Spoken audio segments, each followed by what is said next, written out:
오늘 우리 이제 12월 미가서입니다. 일과 말씀 미가서에 대하여 라는 제목의 말씀을 주셨는데요. 저는 부제로 이렇게 잡았습니다. 같은 시대의 사람들. 오늘 미가서인데 유 목사님 일과 말씀에서 동시대의 세 인물에 대한 말씀을 주셨거든요. 그래서 저는 같은 시대의 사람들, 그러면 우리는 이 시대도 똑같다. 같은 시대에 우리도 그런 인식을 가지고 같은 시대의 사람이라는 것을 우리에게 적용할 수 있는 말씀이 되어야겠습니다. 먼저 간단하게 우리 좀 배경의 말씀을 살펴볼 텐데요. 자, 미가는 어떤 선지자입니까?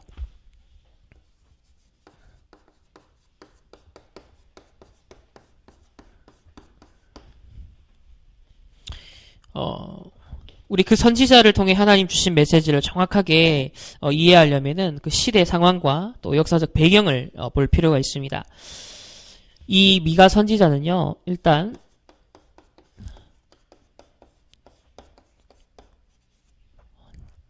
작은 마을의 출신입니다. 모레셋이라는, 우리 1절에도 나오지만은 모레셋이라는 작은 마을의 남유다 출신이고요.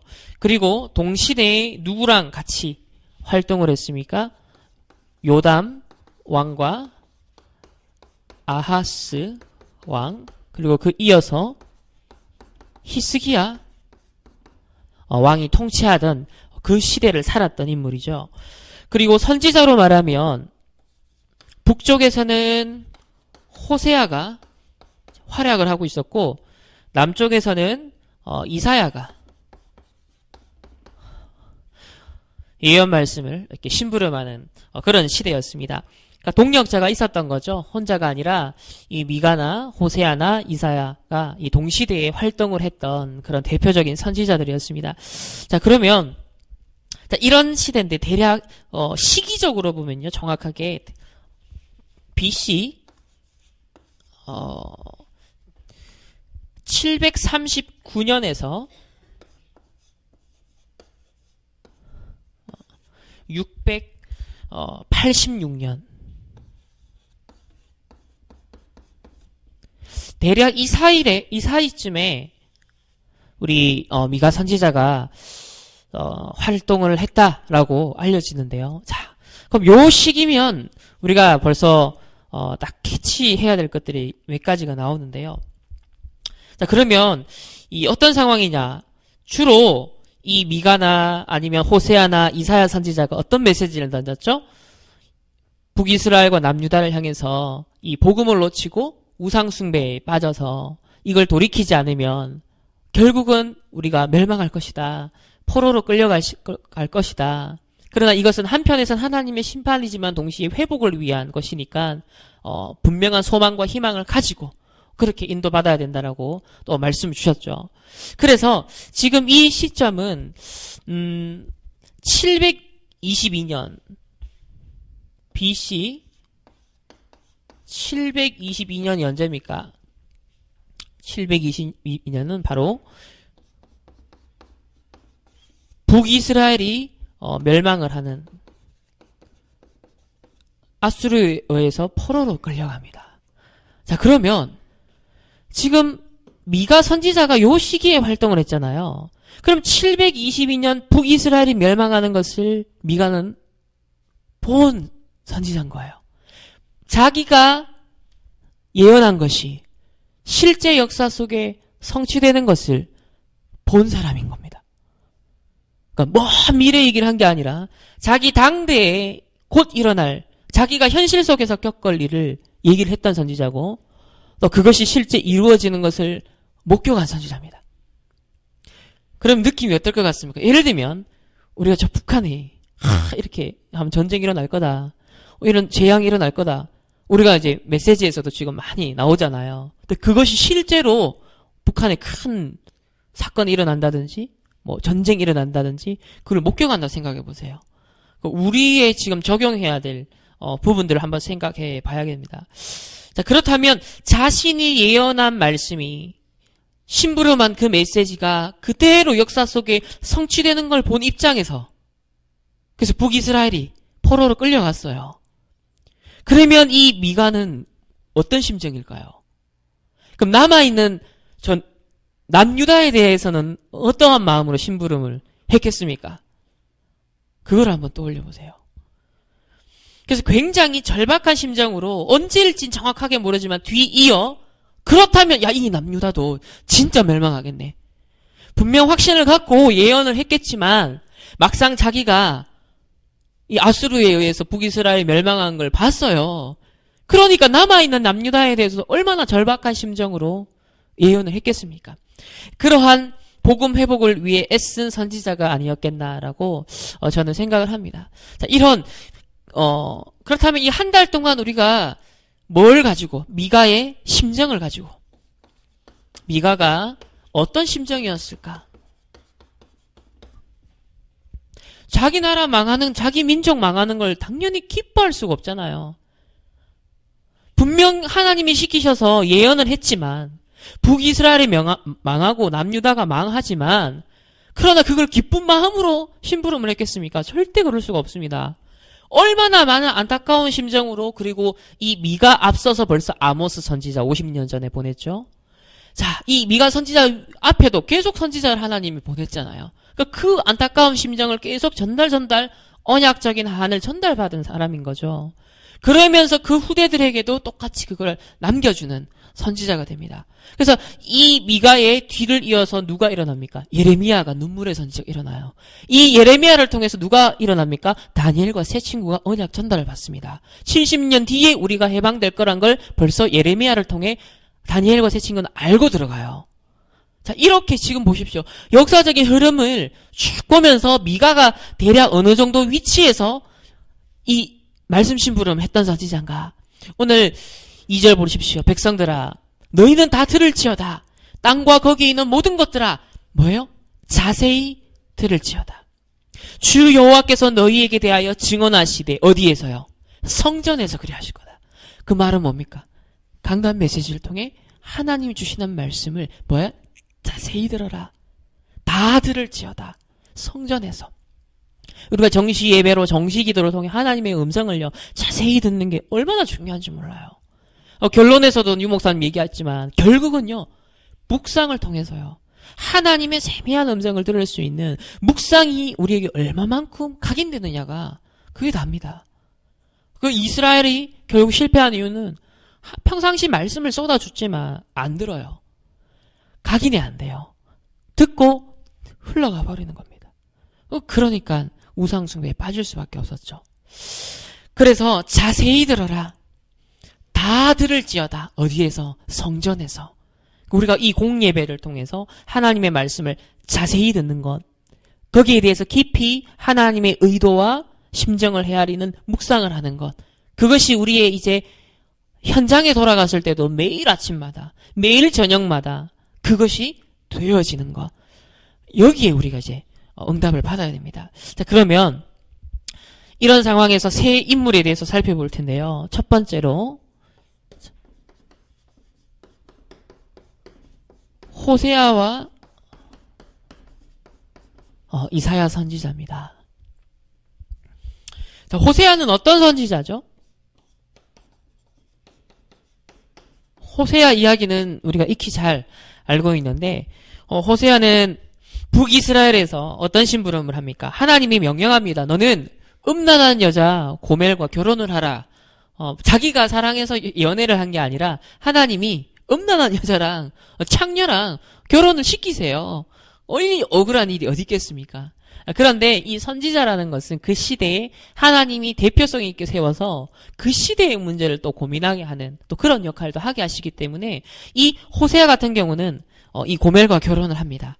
심지어 바람을 피워서요, 밖에서 자식도 또 2명이나 놓고 그래요. 그럼 보통 사람 같으면 당연히 내어 쫓겠죠.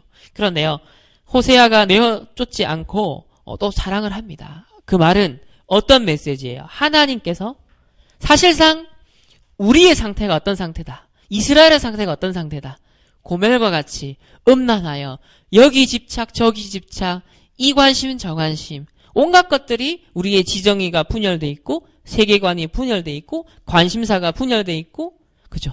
우리의 창세기 3장에 각인된 것이 또 6장에 각인된 것이 11장에 각인된 것이 우리를 이끌고 주도하고 자, 이런 상태라는 거죠. 고멜이라는 건. 그러면 우리 안에도 고멜이 있는 겁니다. 우리 안의 영적 상태에도요. 사실 고멜과 같은 우리의 영적 문제가 있잖아요. 고멜과 같은 정신 문제가 우리에게 있거든요. 또 육신적으로도 고멜과 같이 우리가요. 어딘가에 사단에게 끌리는 부분 혹은 방종하고 죄를 짓고 사단에 굉장히 공격당할 수 있는 우리 많은 틈들이요. 이 고멜과 같은 각인 뿌리 체질이 있다는 거죠. 이거를 적나라하게 사실 호세아를 통해 보여주십니다. 그럼에도 불구하고 하나님은요. 이 고멜을 내어치지 않는 호세아가 고멜을 버리지 않는 것처럼 하나님이 우리를 끝까지 사랑하신다는 겁니다. 그래서 이 호세아를 통해서 하나님의 끝없는 사랑을요. 분명 보여주십니다. 비록 이스라엘의 이런 멸망이라든지 또 심판에 대한 메시지가 무서운 것 같지만 그렇지 않습니다. 하나님은요. 궁극적으로 우리에게 어려움이 있고요. 혹은 문제가 있고요. 혹은 사건이 있다. 혹은 우리나라가 어려움을 겪을 수 있어요. 아니면 진짜 전쟁이라는 것이 우리 당대에 앞으로 우리가 100년을 산다 했을 때 적어도 몇십 년 동안 어떻게 될지는 정말 모르는 거잖아요. 그렇다고 했을 때 언약 가진 자들에게는 그것이 어떤 면에서 언약을 오래 놓쳐온 결과, 당연한 결과일 수 있어요. 그렇지만 구원받은 자에 대한 하나님의 궁극적인 계획은요. 결국은 건져내는 겁니다. 결국은 회복시켜내는 거예요. 그래서 전화위복을 시켜서 증인으로 세우시는 거거든요. 그 끝없는 하나님의 그 사랑과 은혜가 더 크다는 사실입니다. 그래서 혹 여러분이 또 나라를 보며 시대를 보며 문제가 있습니까? 저런 위기가 있습니까? 당연한 결과다. 그렇지만 하나님은 그걸 통해 더 큰 위대한 계획을 이룰 준비를 한다. 거기에 대한 믿음의 언약을 고백할 때 하나님은요 반드시 그 증인으로 우리를 세우실 줄 믿습니다. 그래서 이 호세아가 우리에게 잘 보여주는 증거가 되죠.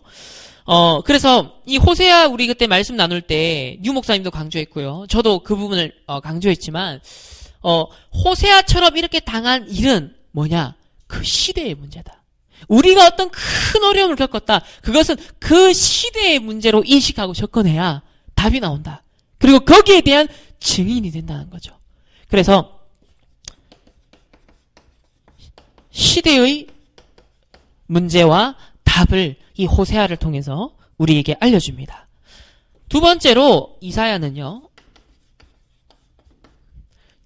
남유다에서 주로 활동을 했던 선지자인데요. 마찬가지로 남유다 역시 어떤 상황이에요? 복음과 전도와 선교를 놓친 우상 숭배에 빠진 그 상태는 사실 북이스라엘이나 똑같습니다. 북이스라엘은 선한 왕이 한 번도 안 일어났죠. 그나마 이 남유다는 조금 선한 왕, 하나님께 그래도 조금 쓰임받은 왕들이 몇 명 있었습니다. 그럼에도 불구하고 대다수의 이스라엘의 백성과 이 남유다의 역사 속에는 똑같이 타락하고 음란하고 우상을 숭배하면서 이 복음 전도 선교를 놓쳤습니다. 그러면서 특별히 이 남유다는요, 굉장히 민족주의적인 또 선빈 사상 이런 데 빠져서 선교를 할 수 없는 상태로 갔던 남유다였습니다. 그리고 이 남유다는요, 강대국의 위협 속에서 계속 좀 인본주의를 썼죠. 그래서 왕들이 조공 바치고 또 애굽과 동맹을 체결하고 이런 막 머리를 굴리다가 결국은 더 어려움을 당합니다. 그리고 이 남유다가 머리를 굴리는 바람에 아수르를 개입시키죠. 아수르가 결국은 누굴 박살냅니까? 북이스라엘을 멸망시켜요. 그래서 이 남유다가 인본주의를 쓰니까 정작 어디가 망해요? 자기 민족, 그래도 형제인 이 북이스라엘이 멸망하게 되어버리는. 그렇다고 볼 때 우리가 언약 백성으로서 교회가 이 시대에 언약 놓치면, 전도자가 이 시대에 사명을 놓치면 어떻게 된다? 현장이 어려워진다. 우리가 사명을 놓치면, 우리가 언약을 놓치면, 오늘 보십시오. 2절에 여호와의 말씀을 자세히 들을지어다. 다 들을지어다. 어디에서? 성소에서 나오는 말씀을. 하나님이 교회와 강단을 통해 주시는 언약의 말씀을 자세히 들을지어다라고 했는데요. 그런데 딱 그 부분을 이제 놓치니까 그래 됐죠. 그래서 이 남유다 결국은요 이 시대에 이 이사야는요 바벨론에 포로될 것이라 예언을 합니다. 지금 남유다가 이 상태로 계속 가면 계속 인본주의 쓰고 그렇게 가면 왕들이 망합니다. 안 됩니다. 그래서 이 당시에 므낫세 왕이에요. 이 악한 왕 므낫세 왕인데 왕에게 이제 이제 직언을 하는 거죠. 충신으로서 직언을 합니다. 이러면 큰일 난다 망한다고. 그랬더니 결국은 이 므낫세 왕이 어떻게 됩니까? 이 이사야를 죽입니다. 톱으로 알려진 바로는 톱으로 켜서 그렇게 순교를 당했다라고 하죠. 그럼에도 불구하고 이 이사야가 남긴 위대한 메시지들이 있습니다. 그의 메시지는 영원하죠. 자, 어떤 메시지입니까? 렘넌트는 남을 것이다. 이사야 6장 13절. 다 망해도 다 쓸림을 당해도 결국 그 속에 남은 자가 있다. 혹 우리가 앞으로 어려움, 위기, 국가에 있을 수 있고요. 우리 개인에 있을 수 있습니다. 그렇지만 언약의 렘넌트의 언약. 하나님이 남기는 자, 남을 자 분명 있다라는 것을 우리는 확실히 믿음을 가져야 되고요. 두 번째는요. 결국은 뭘 회복해야 되느냐? 임마누엘, 복음 회복입니다. 이 이스라엘 백성들이 놓친 게 하나님과 함께하는 걸 놓쳤거든요. 평상시에 하나님과 함께하는 거 놓친 거예요. 하나님과 친밀한 교제를요 놓치다 보니까 우상숭배에 빠졌어요. 그러니까 어디요? 여기 관심사, 저기 취미, 저기에 우리가 온 정신이 분열되고요, 마음이 분열되고요, 또 생각이 분열되고요, 우리의 삶이 분열되고요. 언약에 초점이 안 맞춰지는 거예요.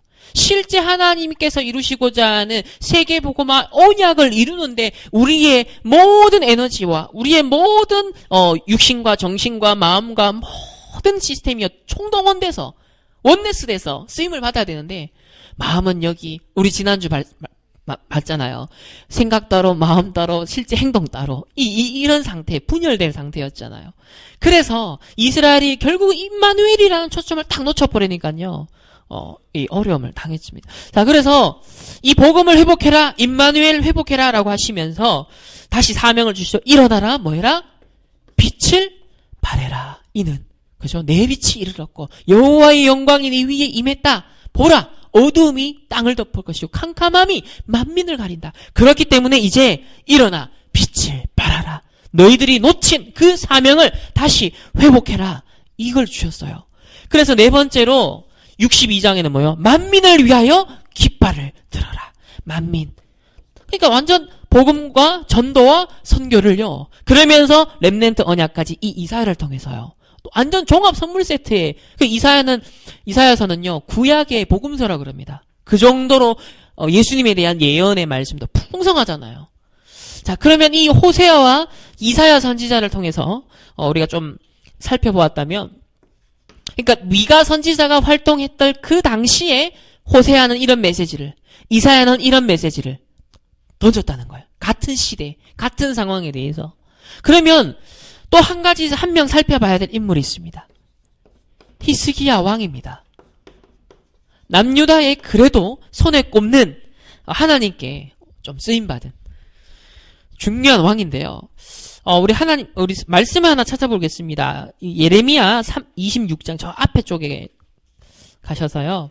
제가 가진 성경으로 구약 성경 1092페이지인데요. 예레미야 26장 우리 8절에서 19절까지의 말씀을 저희들이 한 절씩 한번 교독을 해볼 텐데요. 자, 이 말씀의 배경은 지금 어떤 상황입니까? 예레미야는 언제적 선지자라고요? 아까? 미가 선지자 전의 선지자입니까? 미가 선지자 이후의 선지자입니까? 이후죠. 그렇죠? 미가 선지자 이후에 렘넌트 출신의 선지자가 된 눈물의 선지자 예레미야입니다. 그 예레미야의 기록입니다. 그가 기록한 부분을 한번 봅시다. 자, 8절 제가 읽겠습니다. 그 다음 한 절씩 교독할게요. 예레미야가 여호와께서 명령하신 말씀을 모든 백성에게 전하기를 마침에 제사장들과 선지자들과 모든 백성이 그를 붙잡고 이르되 네가 반드시 죽어야 하리라.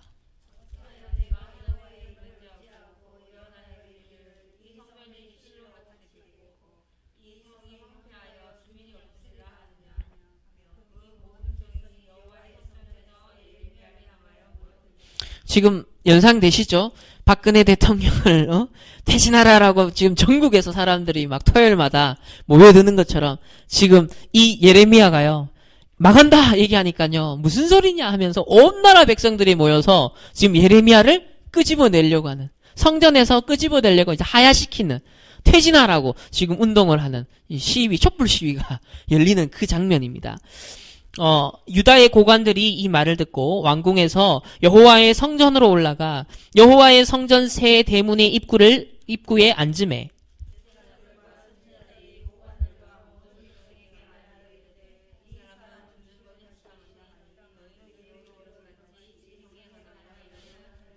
죽는 것이 합당하니, 지금 막 사람들이 우리나라에 대해서 지금 생각하는 거죠. 12절에 예레미야가 모든 고관과 백성에게 말하여 이르되 여호와께서 나를 보내사 너희가 들은 바 모든 말로 이 성전과 이 성을 향하여 예언하게 하셨느니라.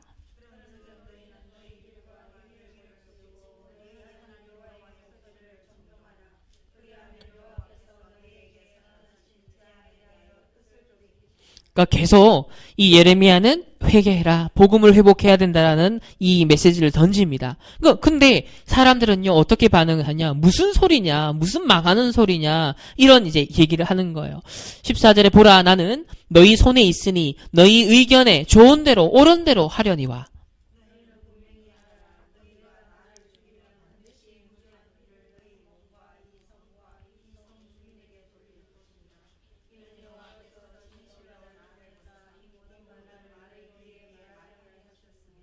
보십시오.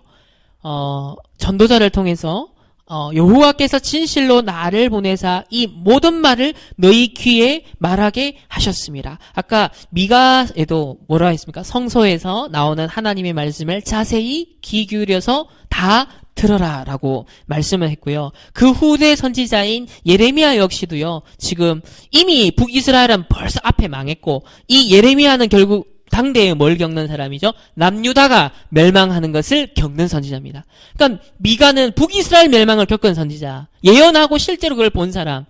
예레미야는 남유다가 멸망할 걸 얘기하고 실제로 본 사람. 그런 이제 아주 통하는 사람들인 거죠. 고관들과 모든 백성이 제사장들과 선지자들에게 이르되 이 사람이 우리 하나님 여호와의 이름으로 우리에게 말하였으니 죽일 만한 이유가 없느니라.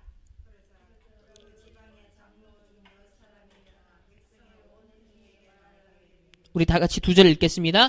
유다의 왕 히스기야 시대에 모레스의 사람 미가가 유다의 모든 백성에게 예언하여 이르되 만군의 여호와께서 이와 같이 말씀하셨느니라. 시온은 밭같이 경작지가 될 것이며 예루살렘은 돌 무더기가 되며 이 성전에 사는 산당의 숲과 같이 되리라 하였으나 유다의 왕 히스기야와 모든 유다가 그를 죽였느냐? 히스기야가 여호와를 두려워하여 여호와께 간구하매 여호와께서 그들에게 선언한 재앙에 대하여 뜻을 돌이키지 아니하셨느냐?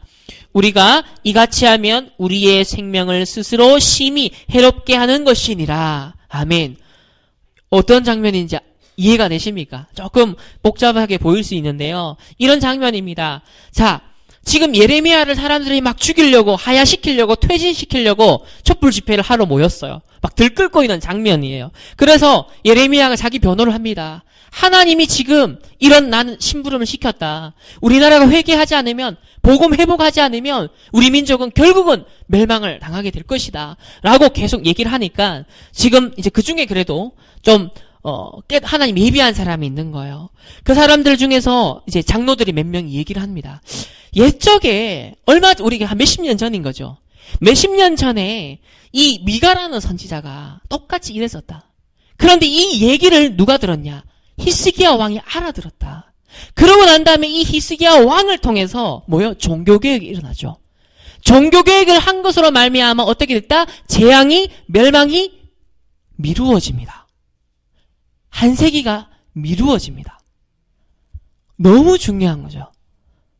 그러면서 예레미야가 그 예를 들면서 자기도 지금 그 얘기를 하고 있는, 과거에 있었던 실제 역사를 가지고 와서 오늘 우리도 똑같은 시간표다. 똑같은 상황이다. 그 얘기를 하고 있는 거예요. 같은 시대의 사람들, 우리가 볼 때는 예레미야, 히스기야, 다 옛날 사람 같지만 그 당대 사람에게 있어서는 서로가 앞에 사람, 뒷사람이 있는 거예요. 그래서 미가 입장에서는 그 앞에 있었던 아모스 선지자, 또 예레미야 입장에서는 그 앞에 있었던 미가 선지자, 그리고 다니엘 입장에서는 그 앞에 있었던 예레미야 선지자, 이런 식으로 계속 시대에 같은 인식, 언약을 전달하면서 계속 언약 전달하는 거예요. 계속 복음 전달하는 거예요. 그런 면에서 우리가 교회사와 이 성경의 역사적 흐름을 볼 때 우리도 똑같은 시대의 사람들로 하나님 우리를 렘넌트로 부르셨다는 사실인 거죠. 자, 그럼 히스기야 왕을 통해서 우리 보셨지만은 예레미야 선지자는요, 정확하게 말하면 미가 선지자 이후 60년 뒤에 활동을 한 선지자죠. 그리고 반역죄로 고발을 당해 죽을 수도 있는, 아까 막 촛불 집회하는 상황이었죠. 그런데 장로들이 이 미가와 히스기야 왕의 그 과거 역사를 떠올리면서 우리가 이거 함부로 해서는 안 된다. 조심해야 된다. 주의하자. 자, 요런 제자들이, 일부 깨달은 사람들이 나왔습니다. 그러면서 24절에 보시면요, 사반의 아들 하이감미의 손이 예레미야를 도와주어 그를 백성의 손에 내어주지 아니하여 죽이지 못하게 하니라. 우리 500년 전에 마틴 루터를 보호했던 선제후 프리드리히, 그 로마 교황청이 이 루터를 죽이려고 할 때 그 보호했던 역할을 했잖아요. 그러니까 똑같습니다. 역사는요, 500년 전에 루터나 그 프리드리히 선제후나 그 바울과 로마서 16장의 제자들이나 또 그 이후 전에 우리 구약에도 보면요, 이 예레미야를 보호한 사람이 누구예요? 하이감, 사반의 아들 아이감. 그래서 미가 선지자 이후 60년 뒤에 이 예레미야 역시도 똑같은 상황을 겪었던 사람입니다. 자, 그러면 실제 미가와 동시대 왕이었던 이 히스기야는 어떤 사람이었냐? 루터처럼요, 종교개혁을 했던 사람입니다. 이사야와 미가의 말, 곧 예루살렘에 다가오는 멸망에 관한 예언을요, 이 사람은 듣게 되어집니다. 어떤 말이냐? 한번 찾아보겠습니다. 미가서 3장 12절. 미가서 3장 12절에 보시면, 이러므로 너희로 말미암아 시온은 밭이 되고 예루살렘은 무더기가 되고 성전에 사는 수풀의 높은 곳이 되리라. 자, 다시 말하면 다 밭을 갈아엎는 것처럼 이 나라를 뒤엎어버리는 그런 멸망에 대한 말씀을요, 이 미가 선지자를 통해서 히스기야가 듣게 되어집니다. 자세히 들을지어다, 다 들을지어다 했을 때 이 히스기야 왕이 참 감사하고 다행인 것은 자세히 들었어요. 그리고 그 들은 예언의 말씀대로 경고를 받고, 우리 민족 개혁해야겠다, 갱신해야겠다. 이 나라 살리는 길이 뭐냐? 우상을 다 제하잖아요. 그래서 산당을 박살내고 우상을 제하면서 이 히스기야 왕이 상당한 종교개혁을 이루는 그런 의로운 왕이 되어집니다. 그래서 종교개혁, 이 우상 숭배를 버리고 하나님만을 참되게 예배하는 것으로 돌아가자라는 것이 이 종교개혁의 핵심이지 않습니까? 사실 10계명 아시죠? 가장 우리 이 율법의 핵심인데요. 10계명의 처음 4가지가 뭐예요? 전부 다 영적인 겁니다. 우상 숭배하지 말라는 거예요. 하나님 섬겨야 되는데, 예배해야 되는데 우상 숭배하지 말라. 그러니까 영적인 주인을 놓치지 말라. 그게 1계명에서 4계명입니다. 그러고 난 다음에 5계명에서 10계명은 뭐예요? 우리의 삶의 윤리에 대한 부분이에요. 우리의 실제 삶에 대한 부분입니다. 살인하지 마, 도둑질하지 마라, 간음하지 마, 이웃에 대한 거짓 증거하지 마. 이게 전부예요. 삶에 대한 거예요. 윤리에 대한 거예요. 그럼 뭐가 요하게 돼요? 하나님과의 영적인 관계를 놓치면 이웃과의 모든 관계에 문제가 온다. 다시 말하면 하나님과의 수직적 관계가 바르게 되어질 때 나머지 6계명에 대한 실천과 적용은 되어진다라는 거예요. 그래서 사실 미가는요, 자세히 미가 7장까지 있거든요. 이 7장의 내용은 영적인 타락에 대한 얘기도 있지만은 실제로 부정부패에 대한 얘기, 그 다음에 어떤 독점에 대한 얘기, 산업이 부패하고 또 부유층이 가난한 자들을 막 압박하고 착취하는 이런 사회 정의가 실현되지 않는, 사회 윤리가 실현되지 않는 그런 부조리한 문제들을요 엄청 얘기합니다. 아모스나 이 미가 선지자는 그 부분을 엄청 얘기를 해요. 다시 말하면 영적으로 타락한 결과 온 삶의 문제를 얘기하는 겁니다. 오늘날 지금 세상 사람들이 어디에 초점을 맞춰요? 도덕적으로 타락한 것, 윤리적으로 올바르지 못한 것, 국가의 공공선을 그죠? 막 얘기를 하는 거거든요. 개인은 무너지면서, 개인은 엉망이면서 공적인 것에 대해서 높은 도덕적 잣대를 갖다 내밀고 있어요. 그럼 여러 가지 배경이 있습니다. 여러 가지 보상 심리일 수도 있고요. 자꾸 책임 전가하는 그런 것도 있고요. 어쨌든 이 미가 선지자도 이제 마찬가지로 배경이 그런 도덕적 타락, 사회적인 어떤 개혁이 필요한 것들을 많이 얘기를 했지만 실제 그 근원은 뭐였냐면 결국은 1계명에서 4계명, 하나님과의 관계, 영적인 걸 놓쳤을 때, 복음의 비밀을 놓쳤을 때 어디에 문제가 온다? 현장에 문제가 온다. 삶의 문제가 온다. 규모가 무너지고 중독이 되어지고 모든 삶이 경제적으로 모든 것이 피폐해지는 이제 드러나는 이제 육신의 문제가 나타나는 거. 그 근원은 어디 있다? 영적인 본질을 놓쳤을 때. 이 부분이 망가졌을 때, 그 우리 마찬가지잖아요. 불신자 6가지 상태도 우리가 우상숭배, 정신 문제, 육신 문제 결과적으로 드러나는 마찬가지인 거예요. 그래서 이 하나님을 참되게 예배하는, 즉 10계명의 1계명에서 4계명을 회복하는 종교개혁을 히스기야 왕을 통해서 하는데 이 종교개혁의 시발점은 누구였다?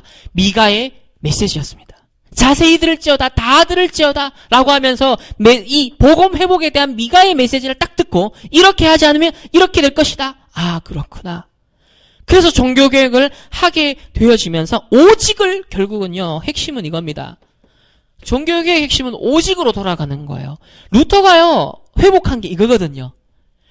선행을 행해야 된다, 뭘 해야 된다, 사자 숭배를 해야 된다, 또 미신을 믿어야 되고, 또 여러 가지, 성인을 숭배해야 되고, 마리아를 숭배해야 되고, 하여튼, 구원받기 위해서 중세엔 온갖 걸 욕을 다 했어요. 온갖 것들 다 요구했습니다.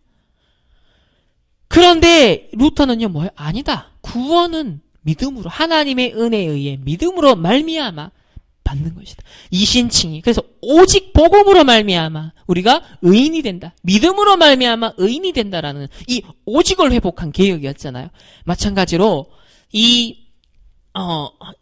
이스라엘의 남유다의 많은 문제가 온 것 같지만은 우리가 뭘 놓친 것이다? 오직을 놓친 것이다. 하나님에 대한 오직, 복음에 대한 오직을 놓친 결과로 우리나라에 이런 문제가 왔고, 경제에도 이런 문제가 왔고, 정치 사회에도 이런 문제가 온 것이다. 그래서 우리가 곧 이제 멸망하게 될 것이다. 그 얘기를 한 겁니다. 이게요, 왜 중요하냐? 이 결과가 남유다의 멸망의 예언 성취를 약 100년을 지연시킵니다. 히스기야의 종교개혁으로 인해서. 우리가 미가 선지서를 통해 하나님이 주시는 그 말씀을 통해 우리가 작은 갱신 하나 한 것이요, 100년의 응답을 앞당긴다는 거예요. 100년의 재앙을 미리 막는 얘기가 된다는 거죠. 그래서 정확하게 계산하면 아까 739년에서 686년까지 미가가 활동했다 그랬죠.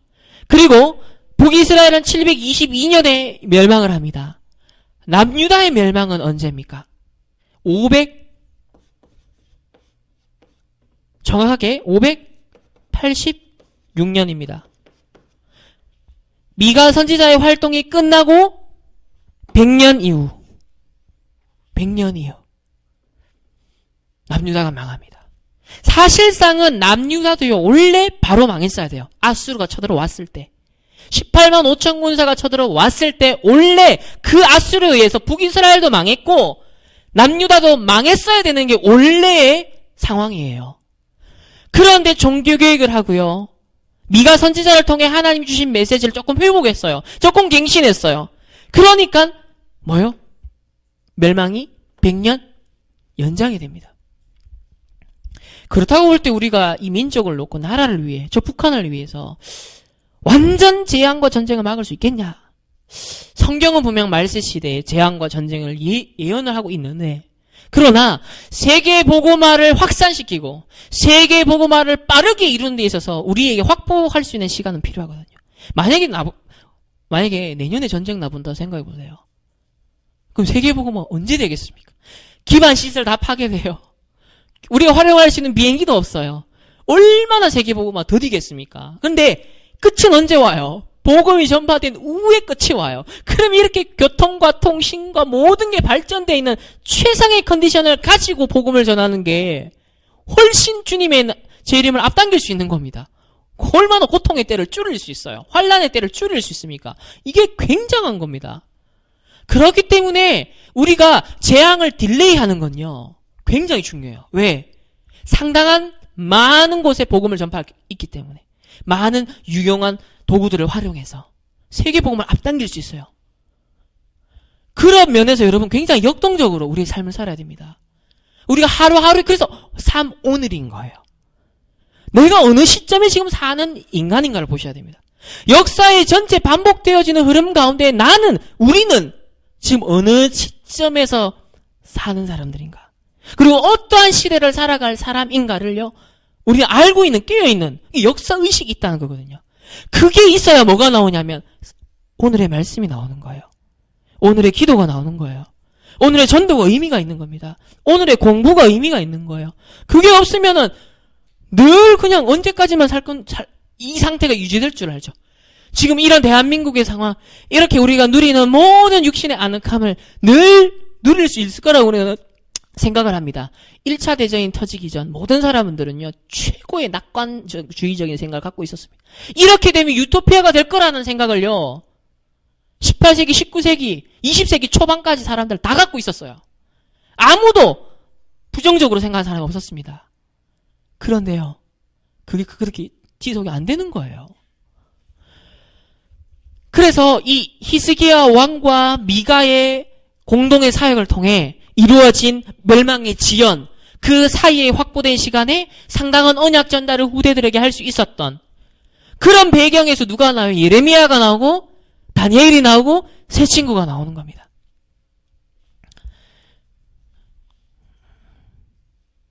그러면서 이 히스기야에서 기억할 부분은 그는 아주 기도의 영적인 비밀을 가졌습니다. 한 예로 이 북이스라엘을 멸망시켰던 아수르가 침공해 왔을 때 조공을 바치죠.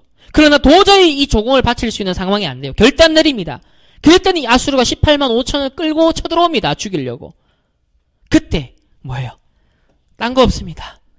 오직의 언약 잡고 기도의 비밀 속으로 들어가 18만 5천 군사를 하나님이 하시는 거죠. 히스기야가 한 게 없습니다. 여기서는. 히스기야가 한 건요, 미가 선지자를 통해 그 메시지, 강단의 언약을 자세히 들었어요. 그리고 그걸 실천해서 자기가 종교개혁을 했습니다. 오직을 했어요.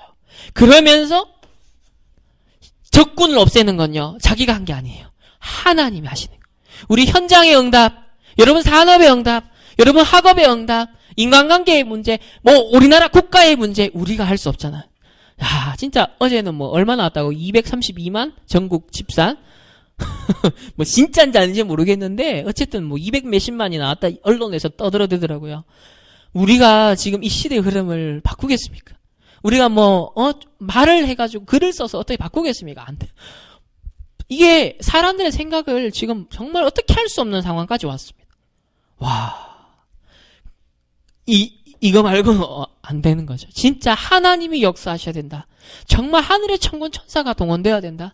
진짜 성령의 역사, 성령의 인도받는 그 한 팀에 통해서 하나님의 역사가 아니면 이 대한민국의 흐름을 바꿀 수가 없는, 거기에 휩쓸려가는 우리 후대들을 건져내지 못하는 그런 안타까운 현실에 18만 5천 군대가 엄청났지만 이 기도의 비밀로 승리했던 이 히스기야 왕의 증거를 붙잡고 우리 또한 우리의 현실에 대단한 문제들이 18만 5천 군사와 같은 이 상황이 벌어지지만, 그러나 우리가 오직의 비밀 속에, 기도의 비밀 속에 들어갈 때 하나님은 분명 이 시대의 흐름을 바꾸고 재앙을 또 지연하고 막을 수 있는 그러한 응답을 우리에게 허락하실 줄 믿습니다. 그래서 어떤 언약을 잡아야 됩니까? 나라와 민족을 살리는 렘넌트. 조금 의식 있다라는 렘넌트들은 똑같이 불신자들하고 나가서 이러고 있고, 아무 생각 없는 대다수의 렘넌트들은 그냥 뭐 그런가. 지금 불신자들은 막 의식 있게 나가서 와, 역사 속에 내가 한 장면 산다 막 이러고 있거든요. 우리 렘넌트는 아무 생각 없어. 세상이 어떻게 돌아가는지 관심이 없어. 초월을 한 것인지. 안 됩니다. 우리 렘넌트들은요, 우리 민족의 문제, 나라의 문제, 사회의 문제 관심 가져야 돼요. 복음 가진 자의 정당한 합당한 책임입니다. 이 의식 없이 살아간다. 살 이유가 없어 이제. 이 시대 우리나라 지금 상황을 보세요. 그걸 보고서도 아무것도 생각이 없다. 그냥 내 앞에 것만 하고 내 앞에 것만 먹고 살면 끝난다. 아닌 거예요. 같이 망한다니까요. 복음 가진 자가 반드시 책임져야 될 나라와 민족을 위해 기도해야 됩니다. 이 시대를 놓고 기도할 수 있는 사람이 누굽니까?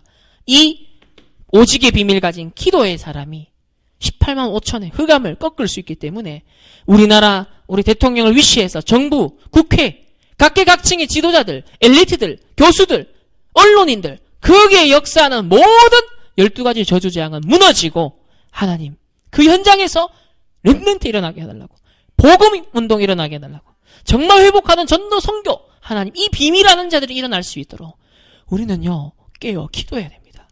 그래서 나라와 민족을 살리는 렘넌트의 언약을 잡고 여러분이 공부한다면 하나님과 통하는 이 시대에 여러분의 학업이 되어질 줄 믿습니다. 류 목사님이 우리 12월 동안 생각할 거리로 주신 게 이겁니다. 3가지 역사를 보면 국가가 있다. 어떤 국가? 이스라엘과 같이 민족주의에 사로잡히는 국가.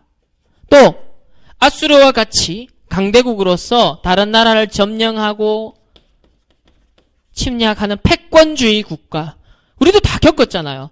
과거의 일본, 제국주의. 그런 팽창 속에서 우리나라도 당했던 겁니다. 그리고 그 사이에 약한 나라들은요. 눈치 보면서 이익 따라 움직이죠. 그래서 어떻게 됩니까? 통합주의.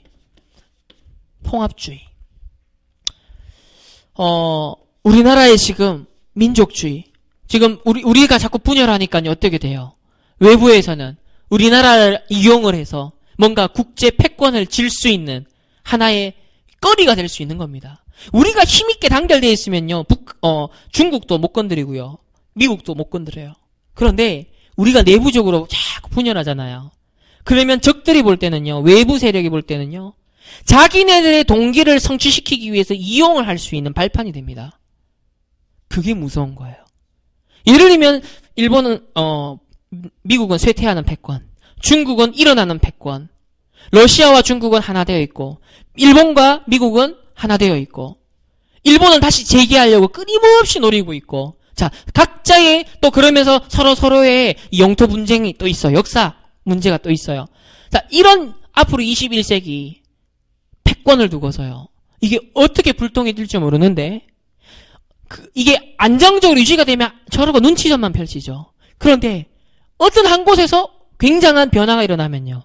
그거를 자기네들에게 유리하게 이용을 하는 겁니다. 거기에 우리나라와 북한이 악용을 당하면 안 된다는 거예요. 이스라엘이 그랬거든요. 이스라엘 남북으로 서로 대치하고 분쟁하니까요. 주변 모든 나라들이 계속 전쟁터를 만든 겁니다. 우리 과거 역사가 그랬잖아요. 그럼 앞으로 안 그러려는 법이 없어요. 그렇다고 볼 때 진짜 이 민족주의, 패권주의, 통합주의 흐름을 보아야 됩니다. 우리가 이걸 보면 진짜 나라와 민족과 시대를 넣고 기도하는 렘넌트. 두 번째는요. 3가지 분쟁을 얘기하셨습니다. 특히 우리나라에 많이 해당됩니다. 이스라엘하고 참 똑같아요. 우리나라의 남북도 보면 이스라엘의 역사를 보면 똑같습니다. 남북 분쟁, 또 이념 분쟁, 지역 분쟁. 그러니까 내부적으로. 그 북한 입장에서도 우리가 자꾸 북한 편이 많아진 것 같아. 북한을 옹호하는 그런 여론들이 거세지는 것 같아. 그러면 전쟁해도 우리가 좀 힘을 받겠다. 우리를 도와줄 세력들이 있겠다. 이 확신이 들면 전쟁 일어날 수 있는 겁니다. 사단이 기어 들어가면 어떻게 될지 모른다고 했습니다. 그래서 자꾸 빌미를, 자꾸 거리를 자꾸 주는 거예요.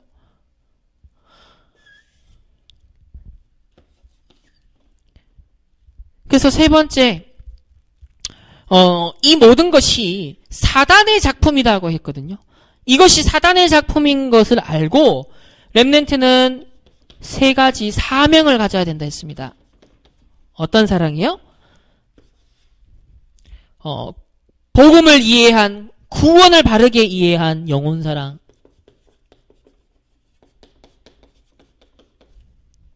두 번째는 전도를 바르게 이해한 나라 사랑. 세 번째는 선교를 바르게 이해한 세계 사랑. 우리 렘넌트는 반드시 이러한 사상, 또 이런 언약을 가져야 됩니다. 이것을요, 사명으로 가지고 가야 돼요. 과거 미가를 통해 하나님이 말씀을 주셨습니다. 예레미야를 통해 또 말씀을 주셨습니다. 다니엘을 통해 또 심부름을 하게 하셨습니다. 오늘날 전도자를 통해서 우리나라가 처한 상황, 또 앞으로 시대의 전 세계의 흐름 가운데 분명 언약이 우리나라에 전달됐습니다. 어느 나라가 지금 세계 선교하는 나라가 어디 있어요? 유럽 어느 나라가도 없습니다. 미국 쇠퇴하고 있죠. 선교사 줄어들고 미국 교회도 줄어들고 있어요. 미국은 워낙 이제 강대국으로 과거에 악행을 많이 해서 미국 선교사 이미지는요, 현지에서 안 먹혀요. 그나마 유일하게 소중하게 복음의 이 성경적인 색깔을 그래도 갖고 있는 대한민국 없습니다. 지금. 그러면 사단은요, 어디를 노립니까? 우리나라만 망하게 하면 세계 복음화는 얼마나 딜레이 될 것이며 자신의 사단의 왕국은 얼마나 길게 유지할 것인가 알고 있는 거죠. 그러니 우리나라의 민족의 문제, 역사의 문제, 이념의 문제, 각종 상처, 감정 막 뒤섞여가지고요. 엄청나게 문제가 돼요. 소용돌이가 지금 막 일어나는 겁니다. 그래서 우리는 바른 사명을요, 회복을 하고, 그래서 결론에서 그런 말씀을 주시더라고요. 지도자의 규례. 우리 지난달에는 규모를 얘기하셨거든요. 이번 달에는 지도자의 규례에 대한 말씀을 여러 가지 주셨는데요. 저는 약간 뒷부분에 있는 부분을 오늘 나누겠습니다. 아침 묵상에 대해서. 여러분이 아침에 일어나서 세수하고 양치질하고 할 때 뭐 하라 하셨습니까? 기도수첩, 제목과 성경 구절을 미리 읽고 아침에 일어나자마자 그걸 갖고 양치하면서 생각해라. 세수하면서 계속 생각해라. 그렇게 밥 먹고 계속 생각해라. 아침에 등교할 때까지 계속 생각해라. 이 아침 묵상을 얘기하셨어요. 왜 그렇습니까? 우리 1장 2절에 자세히 들을지어다. 여기에 목적이 있습니다. 언뜻 그냥 하나님 말씀 보고 이게 아니거든요. 각인이 안 돼요. 그러면 묵상을 해야만, 되새김질을 해야만 기억이 나고 적용이 되고 그게 각인이 되는 거예요. 그래야 성취가 되고요. 그래서 이렇게 얘기하셨죠. 제목과 성경 구절을 묵상해라. 그렇게 되면 뭐가 온다? 여러분이 6개월, 1년 하다 보면 하나님이 깨달음을 준다. 요게 있어야 돼요. 여러분 말씀을 들으면서요. 그냥 소리로 혹은 그냥 목사님이 하는 말씀의 그 단어만 의미를 아니거든요. 하나님이 내 마음에 레마로 주시는 로고스의 말씀이 아닌 레마로 내게 가슴에 휘어 들어오는 깨달음이 있어야 됩니다. 그래야 각인됐다는 거죠. 어쩌면 이 각인이 한 번도 안 일어날 수 있어요. 묵상을 안 한다면. 정말 희열이 느껴질 정도로 하나님이 주시는 그래 말이야. 이런 감탄사가 절로 나올 정도로 말씀 묵상할 때요. 깨달음이 있어야 됩니다. 이스라엘이 이걸 놓친 거예요. 우상숭배 딴 거 아니라 이거 놓친 게 곧 우상숭배가 되는 겁니다. 딴 거 묵상하니까요. 딴 거 집착하니까. 그래서 이렇게 깨달을 때 가장 먼저 오는 응답이 있다. 6개월이나 1년 동안 여러분이 이걸 아침에 요렇게만 해도 깨달음이 오는데 요렇게 하면 가장 먼저 오는 응답이 있다 했습니다. 그게 뭐냐? 영안이 열린다 했습니다. 눈이 열린다 했습니다. 사실 이게 무슨 문제입니까? 눈이 어두운 거다. 영안이 지금 캄캄해진 상태다. 그러니까 이 영안이 어두워 틀린 것에 빠진 자들을 살려내야 되기 때문에 이 눈이 열려야 된다. 이 눈은 어디서 누가 가르쳐줘서 열리는 게 아닙니다. 물론 우리가 세계관 스터디를 통해서 교육을 통해 또 포럼을 통해 깨달을 수 있죠. 그러나 그거보다 더 근본적으로 중요한 건 뭡니까? 내가 하나님 앞에 홀로 서서 말씀을 묵상하는 가운데 깨달음이 있어야 돼요. 그 깨달음이 이번 주 강단을 통해서 그게 점검이 되어지고, 아, 내가 영 엉뚱한 걸 깨달은 건 아니었구나. 점검을 하면서 말씀과 신학에 근거해서 아, 이게 하나님이 주신 깨달음 맞구나. 점검하고 그 확신이 쌓이고 쌓이면 어떻게 되겠습니까? 힘이 됩니다. 그게 이제 우리 지정이 형성하는 거예요. 거기서 나와지는 건 다른 겁니다. 그래서 반드시 아침에 요 묵상을, 사실 이건 최선책이 아니라 굉장히 뭐랄까요, 우리 랩런트들은 굉장히 배려한 거 아닙니까? 기도 수첩을 다 읽으라도 아니라 제목과 구절만 읽고 양치하며 세수하면서, 이거는 이제 어쩔 수 없는 상황에서라도 해라 얘기고, 정식적으로 30분 일찍 일어나서 내가 정시 예배로 다니엘처럼 그렇게 한다면요, 훨씬 이게 빠르겠죠. 훨씬 각인의 효과가 있겠죠. 그래 됐을 때 미가와 같은 역할, 예레미야와 같은 역할, 이 시대 우리도 하나님 하게 하시는 겁니다. 눈이 열리는 겁니다. 그래서 이러한 지금 사단의 작품, 이런 흑암의 소용돌이, 우리는 흐름을 바꾸고 우리 후대를 살리는 앞으로 상황이 되겠죠. 그래서 두 번째로 요한복음 3장 16절에 그래서 말씀하죠. 세상이, 하나님이 세상을 이처럼 사랑하사 독생자를 주셨으니 이는 저를 믿는 자마다 멸망치 않고 영생을 주려 하십니다. 이게 미가의 심정이었고 예레미야의 심정이지 않았겠습니까? 그래서 우리도 이 말씀 또 선구, 복음 선구를 여러분, 하나님이 세상을 이처럼 사랑하사, 그래서 그리스도를 주신 겁니다. 왕, 제사장, 선지자가 이 땅에 필요해요. 우리나라에 필요합니다. 우리나라의 정부에 필요합니다. 정말 이 그리스도 아는 앞으로 지도자들이 일어나야 되는 이런 사명감을 우리는 가지고, 아, 그렇다면 나는 오늘을 어떻게, 이번 한 주간을 어떻게 살아야 될 것인가. 진짜 말씀 속에 같은 시대의 사람을 살았던 이 인물을 본 것처럼 우리도 똑같은 그 시대를 살아가는 이 시대의 남은 자들이다. 그 언약 잡고 미가와 같이 승리하시는 여러분들 되시기를 예수님의 이름으로 축원합니다. 하나님 감사합니다. 12월 우리 한 해를 마무리하는 시점에 미가서 말씀을 받습니다. 이 말씀을 통해서 우리 이 시대에 똑같은 하나님께서 주시는 음성을 듣게 하시고 언약을 잡고 집중하는 가운데 시대의 모든 흑암의 흐름을 바꾸고 또 우리 시대에 필요한 종교개혁을 하며 잃어버린, 없어져가는 이 복음을 회복시키는 귀한 우리 모든 렘넌트들 되길 원합니다. 하나님, 우리나라의 각종 어려운 문제, 상황, 현실을 보며 많은 사람들이 좌지우지 혼동합니다. 이때 우리는 정신을 바로 차리고 언약에 집중하며 영적인 본질에 집중하는 중에 하나님 우리나라를 살리고 많은 사람을 이 진리의 복음의 길로 안내할 수 있는 미래를 잘 준비할 수 있는 우리 렘넌트들과 우리 모든 교사들이 되어지게 하여 주옵소서. 무엇보다 복음의 말씀을 매일 아침마 저녁으로 또 순간순간 묵상할 수 있는 전도자의 규례를 회복할 수 있도록 하나님 인도하여 주시옵소서. 감사드리며 살아계신 예수 그리스도 이름으로 기도합니다. 아멘.